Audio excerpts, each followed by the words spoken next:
Good evening. I'd like to welcome you to the November work session for the Newton County Board of Education. Call the meeting to order at 7:03 p.m. If you would, please join us in a moment of silence.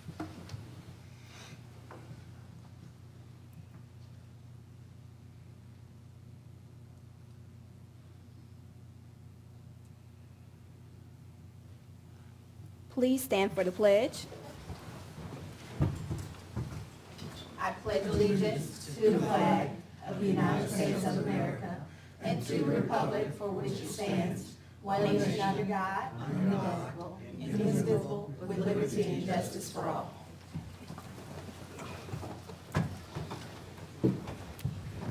We do not have any special recognition tonight.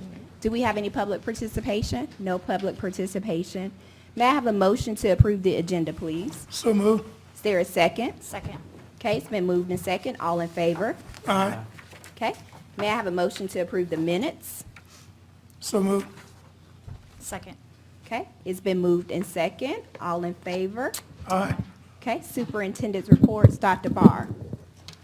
Yes, ma'am. Madam Chair, members of the board, Madam Superintendent, in the financial report, the special purpose local option education sales tax distribution for September was $1,215,514, which is an increase of $15,033 from the previous month. The average for the first 66 months of collections is $999,003. The ad valorem tax collection for September was $434,550. And finally, expenditures are within budget at 32.63% of funds expended, with 33.33% of the year complete. And financial statements are included for your review. That concludes the financial report, Madam Chair. Okay, thank you. Are there any questions about the financial report? Okay, having none, strategic plan report. Good evening. Good evening. Superintendent's report. I shall begin with student achievement and success. The book bus traveled to 14 different Newton County School System pre-K sites to provide books to students. A class visitor read a book to the students and followed the story with an activity. The activities included the following: answering questions about the story, identifying characters, retelling the story with pictures, sequencing the story, drawing a picture, completing a story frame, and or having Clifford the Big Red Dog as a guest. Each student and teacher received a copy of the book so that it could be added to their personal libraries. The books were provided through a Tiny grant received last year. The goal of the Tiny grant is to help place books in the hands of children from birth to 8 years of age. Under high quality workforce, instructional coaches met on Thursday, October 24th, 2019 to talk about the coaching cycle. The coaches divided into groups to use Get Better Faster as a resource to solve their school-based scenarios. The groups shared how they would handle each circumstance and discussed options. The session ended with the instructional coaches discussing the walkthrough software as there were changes to the platform. Under Culture, Climate, and Communication, a workshop for Title I parent contacts was facilitated by our Title I Parent Involvement and Compliance Coordinator on October 16th. The purpose of this workshop was to build the capacity of the contacts to engage their schools in evidence-based practices for the individual parent and family engagement program. The Parent Involvement and Compliance Coordinator is conducting individual school visits to assist any Title I parent contacts with specific needs regarding the parent and family engagement program. Finally, on the organizational and operational effectiveness, BOLT. The school district's first K-9 officer has begun his work in the schools. Bolt and handler, Deputy Ezekiel Walker, are working with school resource officers and school administrators to ensure the safety of our schools. And that is the superintendent's report. Okay, are there any questions about the strategic plan report? I do have, Just one question. okay, Mr. Have we Johnson. collected any data on boat and decided? You don't have to give it, I just want to know if it's available. Not at this time, we have not. I do have a question, Mr. Roundtree, about the book bus.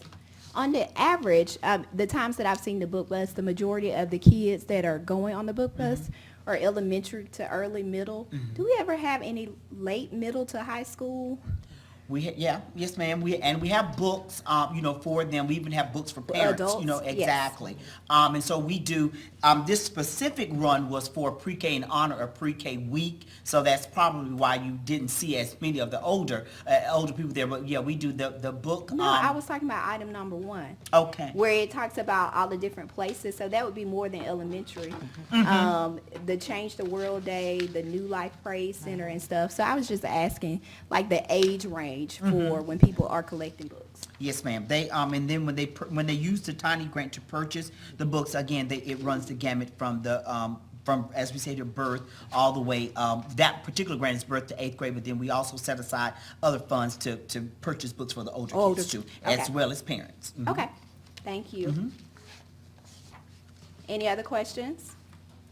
Okay, thank you. You can move on to enrollment report. Okay, current enrollment as of November 7th, 2019 is 19,467 students, which is a decrease of 318 students from last year's enrollment at this time, which was 19,785 students. Okay, thank you. Any questions on enrollment? Thank you, Mr. Roundtree. We have no old business. Moving on to new business, item A. And you're gonna have A, B, and C, Dr. Barr? Yes, ma'am. Okay, In item A, the superintendent recommends the security camera upgrades needed for the school system be purchased from Nichols Security Commercial of Covington, Georgia, Venture Netcom Incorporated of Loganville, Georgia, and Byte Works of Duluth, Georgia. The total cost is $1,151,509.92. A review of the marketplace was conducted to maximize available funding. The components, contracts, and costs for Phase 1 of the project are included in the table for your review. As you can see, Nichols Security Commercial providing security cameras and servers. The servers have a 30-day storage capacity, and so the video will be stored there for that time period. Venture Netcom for the cabling, and Byte Works for the switches. And this has to do with Strategic Goal Area 3, Culture, Climate, and Communication, and Strategic Goal Area 4, Organizational Operational Effectiveness. Funding sources are the FY20 Capital Projects Fund, Function 2600, Object 300, 610, 615, with reimbursements from 2 grants from the Georgia Department of Education, one from 2019 in the amount of $153,597,000, and one FY20 grant in the amount of $690,000. And that is item A. okay, thank you, Dr. Barr. Do we have any questions for item A? Okay, you can move on to B. In item B, the superintendent recommends the annual renewable contract for fleet inspection services for the Pupil Transportation Department awarded to Morgan Fleet Services of Monroe, Georgia, be awarded for an additional term. The effective date will be November 20th, 2019, and the expiration date will be November 19, 2020. Estimated contract value is $103,950. Invitation, the service provides documented third-party attestation to the safety of buses used to transport students. As an ancillary benefit, it allows the school system fleet technicians to dedicate 100% of their time to the ongoing maintenance and repair of school buses. The vendor has performed satisfactorily, met all contract requirements, and has agreed to continue the service at the original contracted price. This has to do with Strategic Goal Area 4, Organizational Operational Effectiveness. The funding source is FY20 General Fund, Function 2700, Object 430 of the approved budget. And that is item B, Madam Chair. Okay, thank you. Any questions for item B? Yes, I have some. Okay, go ahead, Mr. Johnson. You stated that the total amount is $103,950. Yes, sir. Now, I don't understand, help me. It's $55 per bus. We got 190 buses. If you do the math on that, it'll give you somewhere around $10,950. And if we have to inspect our buses every month, right? And you multiply 12 times 950, you come up about $1.2 million. I don't understand the 1.3 you got there. So it's $55 times each bus, which the amount of buses, I believe, is 190? 213, I believe. 213. I'd have to check the math. Give But you all 213 you're asking for. But it's still- 13 times 9, which is the total number of inspections. Was it times 9? Is that correct? Yeah, that's the required amount, the state required amount. Yeah, The state requires you to inspect buses every 20 Nine? school days. Nine. 9 Every 20 inspections, days. that's correct. The total school, what, summer school, there's some buses that you use 10 months. There's Right. some buses that you use 11 months, so it's more than that. No, it's 9 inspections is what's required. And so we'd also, in addition to the 9 inspections, we do an annual inspection with the State Public Safety Commission, and they come out and provide that inspection service. Well, we'll give you the 9. Still, let me repeat myself. If I don't have my calculator. you got 190 buses, according to your numbers here, it's 190 buses that you're figuring on. 55 into 103, 450, what do you come up to 190 buses? That's what you're figuring on. That's what the information's telling me. It's, It's you want me to answer? I did the math. Go ahead. 213 buses times 9 That's right, inspections. 213. 1,917 times $55 an Yeah. inspection Mhm. is 105,435.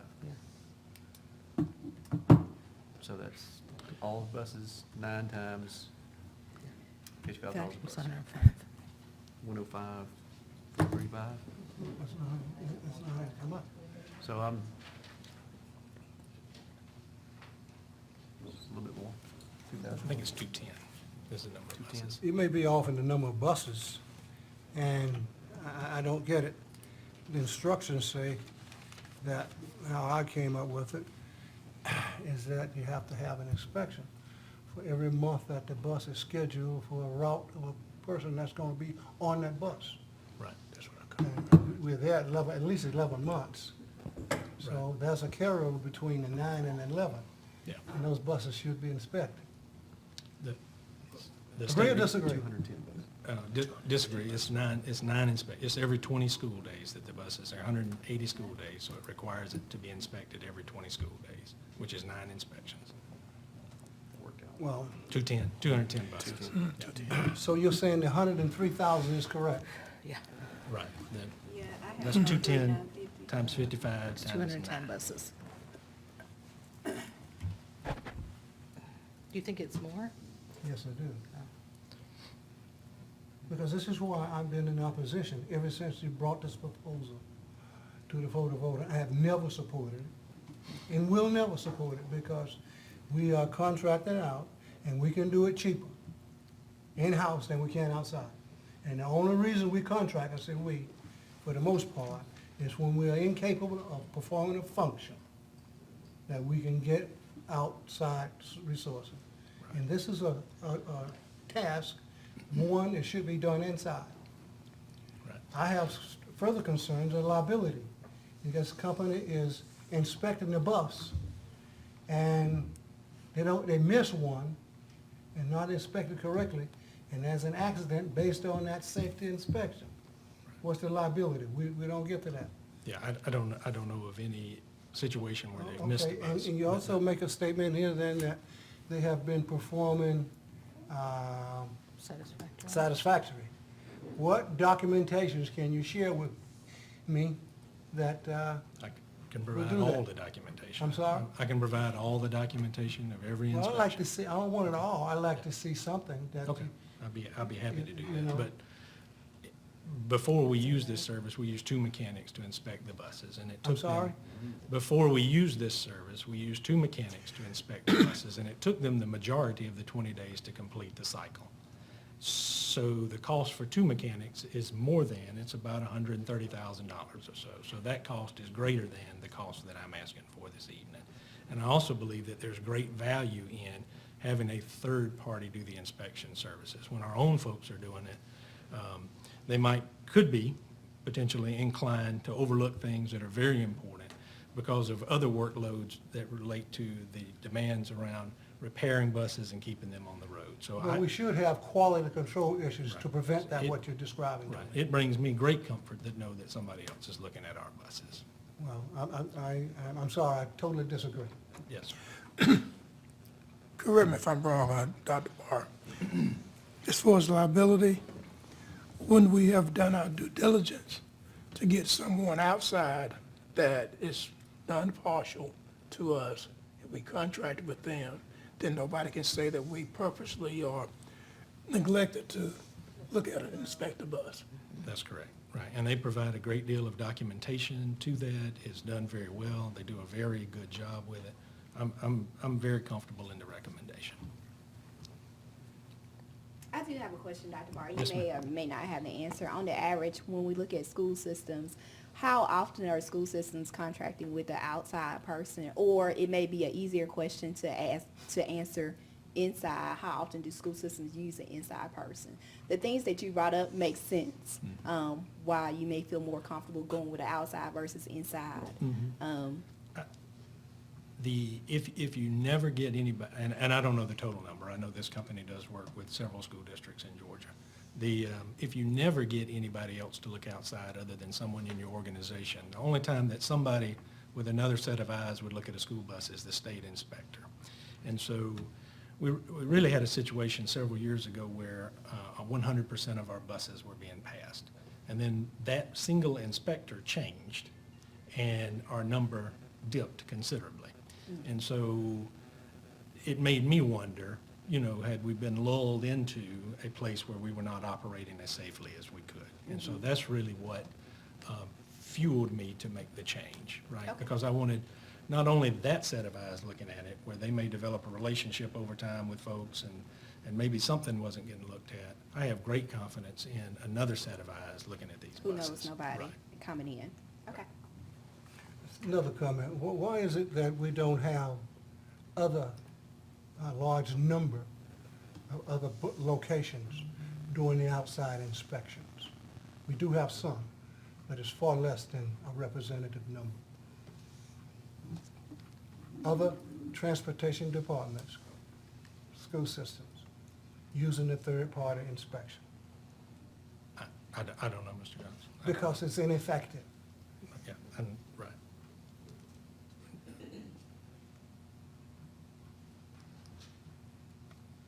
I'm through. Okay. Any other questions? Are there any questions that anybody would like answered for next week when we take a vote on this for Dr. Barr to bring back? Some method that he's using Okay. for quality control, Okay. and some indication of what buses have been turned down under the third party, and what buses have been re-inspected by the service center that's proved to be operational or still defect. Okay. Okay. Thank you, Dr. Barr. Yes, ma'am. Item C. I think this one will be easier. Item C, the superintendent recommends the identified items be declared surplus and disposed of per board policy. That relates to strategic goal area 4, organizational and operational effectiveness. And that concludes item C. The list of surplus materials is there for your review. Okay. Thank you. Any questions about item C? Okay. Having none. Thank you, Dr. Barr. Yes, ma'am, thank you. Item D, Mrs. Fury. Yes, Madam Chair. What you see in item D are the proposed draft of our legislative priorities for fiscal year '20. And everything that I have shared with you remains in the document. Certainly open for any conversation or discussion if anything needs to be changed or updated, given the items that were adjusted with respect to the resource officer and mental health professional at every school. And then, of course, the idea of reducing the number of state-required assessments to the federal minimum so that we are not testing more than is required by the federal government. And finally, as we all know, we do have a teacher shortage in Georgia and across the nation, and supporting the idea that teachers who have retired can come out of retirement without penalty to their retirement benefits to assist us during such time that we experience this shortage. With that being said, those are the major adjustments that were added to the, or adjusted in the legislative priorities. Okay, thank you. And we've had some time to look at these. Did anybody have anything else they wanted to add? No? Everybody's good? Okay, thank you. Item E, are you going to go ahead? Well, no. Who's going to do Me. item E? I'll You do gonna- it. You'll do it? Yeah. Okay. I recommend that you approve my recommendations made in executive session. Okay, there's a motion on the floor. This does need approval tonight. There's not a motion. This does need approval on the, tonight. May I have a motion? Thank you. Is there a second? Who's second? Okay, Mr. Johnson. Any questions? All in favor? Aye. Any opposed? 5-0. Thank you. Other matters of interest?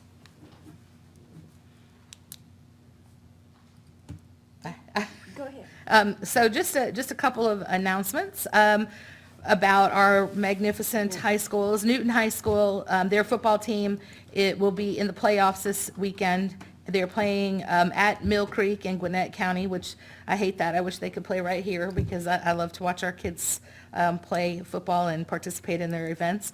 Our competition cheerleaders at Newton High School are also going to the state competition in Columbus this weekend as well. And then with Eastside, our football team at Eastside will be playing at Sharp Stadium in a playoff game, and I think they're playing Mary Parsons. So if you... Parsons. Yeah. I don't remember what the other, it matters not, because they are not one of our schools, so it's okay if I don't call their right name. At any rate, they will be playing here at Sharp Stadium, so for those of you who are here tonight, they would love for all of us to be out there cheering them on. And then their competition cheerleading team is also headed to the state competition this Saturday in Columbus as well. So I'm really excited that, It's Friday. is it this Friday? Both of them are Friday. Friday? Yeah, Wow. during school time. Well, I hate to hear all that now.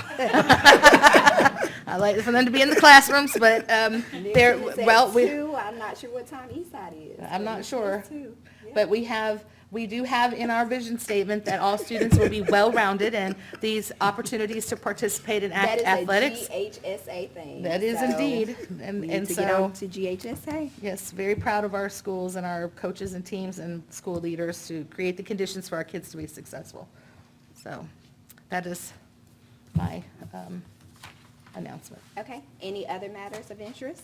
Well, I wish our scoreboard was operating correctly after investing in it, you know. Which one? Which one? Oh, you don't go to Sharp Stadium? I do. I do. I thought it was doing pretty good. Okay, we'll let it stay at that then. We'll look at it.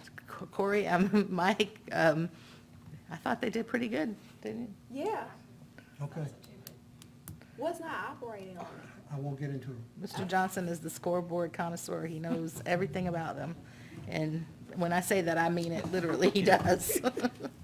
Okay, you'll discuss it with them because they're gonna need to know what's not operating in order to We'll fix fix it. it. But it was operating to me. Well, I won't use the term I should. I will be in deep if they don't know. Okay. So, okay. And then you gotta think about each school is different and is ran by different people. So, any other matters of interest? Okay, having none, may I have a motion to adjourn? So moved. Okay, it's been moved in second. All in favor? Aye. Meeting adjourned 7:26 PM.